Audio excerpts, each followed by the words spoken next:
வணக்கம் மக்களே, வணக்கம். சற்று முன் கிடைத்திருக்கக்கூடிய ஒரு முக்கியமான தகவல் ஒன்றை பார்க்க போகிறோம். சற்று முன்பு அதிரடி கைது, சிறையில் அடைப்பு. முதல்வர் ஸ்டாலின் பேரதிர்ச்சியில் உறைந்து போயிருக்கிறார். யார் அதிரடியாக திமுகவின் முக்கிய புள்ளியை அதிரடியாக கைது செஞ்சுருக்காங்க, என்ன காரணம், இதனால் முதல்வர் ஸ்டாலின் பேரதிர்ச்சியில் இருக்கிறார். இதை பற்றின முழுமையான தகவல் தான் இந்த ஒரு வீடியோவில் தெளிவாகவும் துல்லியமாகவும் பார்க்க போகிறோம். அதற்கு முன்பு நமது சேனலுக்கு நீங்கள் புதிய பார்வையாளராக இருப்பதற்கு வாய்ப்புகள் நிறையவே இருக்கிறது. ஸோ முடிஞ்ச அளவுக்கு எல்லோரும் மறக்காமல் நமது சேனலை சப்ஸ்கிரைப் பண்ணிவிடுங்க. சப்ஸ்கிரைப் பண்ண உடனேயே பக்கத்திலே ஒரு பெல் பட்டன் வந்துடும். அதை கிளிக் பண்ணி ஆல் என்ற ஆப்ஷனில் போட்டு வச்சுக்கோங்க. தொடர்ந்து நம்ம வீடியோ போட்டோம்னா உங்களுக்கு நோட்டிஃபிகேஷன் வந்துடும். அதை பார்த்து நீங்கள் தெரிஞ்சுக்கலாம்.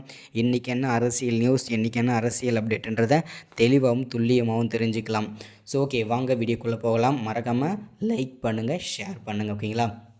ஸோ அது மட்டும் இல்லாமல் வீடியோ தொடர்ந்து பாருங்கள். ஓகே, வாங்க வீடியோக்குள்ளே போகலாம். சற்று முன்பு கிடைத்திருக்கக்கூடிய ஒரு முக்கியமான, பரபரப்பான, அதிர்ச்சிகரமான, திமுகவை பொறுத்த வரைக்கும் ஒரு சோகமான தகவல்னு கூட சொல்லலாம். ஏன் அப்படின்னு பார்த்தீங்கன்னாக்கா, கடந்த ஒரு 2-3 மாதங்களாகவே திமுகவில் இருக்கும் முக்கிய பொறுப்பில், அதுவுமே முக்கிய பொறுப்பில் இருக்கிற முக்கிய புள்ளிகள் தான் பார்த்திங்கன்னா பல்வேறு விதமான சர்ச்சைகளை சிக்கிட்டு வந்துட்டுருக்காங்க. ஸோ ஃபஸ்ட்டு செந்தில் பாலாஜி அவர்கள் பார்த்திங்கன்னா பல்வேறு விதமான சர்ச்சைகளை சிக்கினார். குவார்ட்டர் பாட்டிலுக்கு பார்த்திங்கன்னா 10 ரூபா வச்சு விற்றது, அது மட்டும் இல்லாமல் 300 கோடி ரூபாயில் வீடு கட்டினது. ஸோ இந்த மாதிரி பல்வேறு விதமான சர்ச்சையில் சிக்கி தற்போது அவர் புழல் சிறையில் 200 நாட்களுக்கு மேல் கடந்திருக்கிறார். புழல் சிறையில் அழைக்கப்பட்டிருக்கிறார். அதைத் தொடர்ந்து ஜெகத் ரட்சகன் பார்த்திங்கன்னா பல்வேறு விதமான சர்ச்சைகளை சிக்கியிருந்தார். வருமானத்திற்கு அதிகமான சொத்து சேர்த்ததில் பார்த்திங்கன்னா சிக்கினார். அடுத்ததாக பார்த்திங்கன்னா ஏவா வேலு, ஓகேங்களா? ஸோ இவருமே பார்த்திங்கன்னா பல்வேறு சர்ச்சையில் சிக்கினார். அந்த வரிசையில் இப்போது தொடர்ந்து பார்த்திங்கன்னா முன்னாள் அமைச்சராக இருந்த பொன்முடி அவர்கள் தற்போது கைது செய்யப்பட்டிருக்கிறார். அவர் பார்த்திங்கனாக்கா கடந்த ஒரு வாரத்திற்கு முன்பு பார்த்திங்கன்னா இது அமலாக்கத்துறையினால் கைது செய்யப்பட்டு அவர் பார்த்திங்கன்னா வீட்டில் இருந்தார்.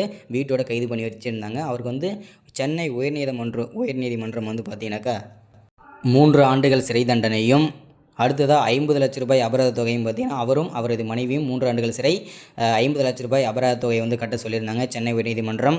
இதை ஏற்றுக்கொள்ள முடியாத ஏற்றுக்கொள்ள முடியாத பொன்முடி அவர்கள் பார்த்திங்கன்னா மேல்முறையீட்டுக்காக ஹைகோர்ட்டுக்கு டெல்லிக்கு போயிருந்தாங்க. அங்கே பார்த்திங்கனாக்கா அங்கேயும் அதே தான், 3 ஆண்டுகள் கண்டிப்பாக நீங்கள் சிறை தண்டனை அனுபவித்தே ஆக வேண்டும்.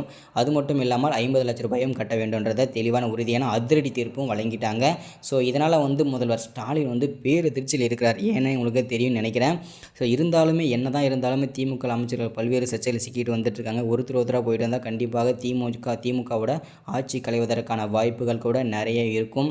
ஸோ தொடர்ந்து நம்ம சேனலை இணைஞ்சிருங்க. தொடர்ந்து நம்ம சேனலை ஃபாலோ பண்ணுங்கள். தொடர்ந்து நம்ம சேனலை சப்ஸ்கிரைப் பண்ணிடுங்க. லைக் பண்ணுங்கள், ஷேர் பண்ணுங்கள். இதை மாதிரி தொடர்ந்து சேனலை பார்க்கலாம். தேங்க்யூ.